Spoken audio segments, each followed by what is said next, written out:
Common question I get from people in the trades, plumbers, roofers, HVAC, etc., is where should I put my money right now? In 2026, I want to market, I want to advertise, and I want to get the best return on investment. Where should I put my money? And it's actually changed in the last year, in my opinion. So listen up. My name is Sean Daly. I'm a 25-year marketer, and I've run 4 different agencies, and I've specialized in construction and local marketing quite a bit in my career. And so I have a lot of insight in terms of like what's worked over the years. In fact, over the last 15 years, because I've been marketing for construction companies and the trades, sub contractors, etc., for and generals, everybody, for so long that I've like watched this whole set of trends go back and forth with all the different platforms and everything. Where I was about a year ago, a year and a half ago, was that you should stick to Google because of intent.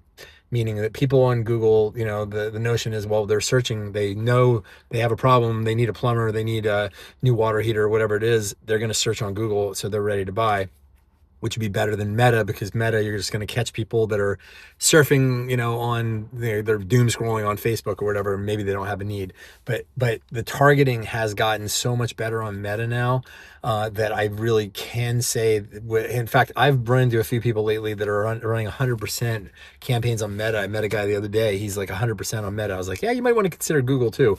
But I can't believe how well Meta is working right now. So I would say if you have creative to support it, like for example, you need to have videos and things like that. If you have the creative, or you're willing to create the creative that's going to be required to make Meta work, that's a great way to go.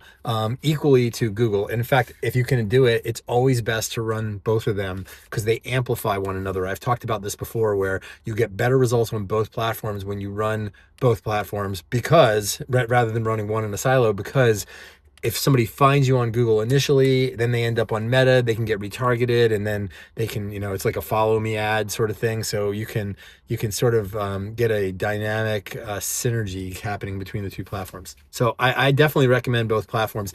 Even if you run Google and you just run Meta for like retargeting only, that's fine.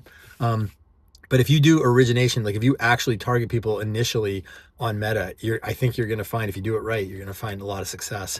So, but if you have to pick one, hard to say, because I've seen it work better on one versus the other, depending on the trade, depending on the city. So it's a bit of a crapshoot. Whereas I always used to say, start with Google, then add Meta later. Right now, I'm like, wow, after seeing some of what's going on with some of these Meta campaigns that we're running and we're seeing other people running, it's hard to say that. So, smaller budget, if you need to, split it and then make it a meritocracy, figure out which one's delivering better results for you, better quality clients, bigger jobs, whatever it is, and then you can make a decision from there. But there are no hard and fast, like it's guaranteed to always be this.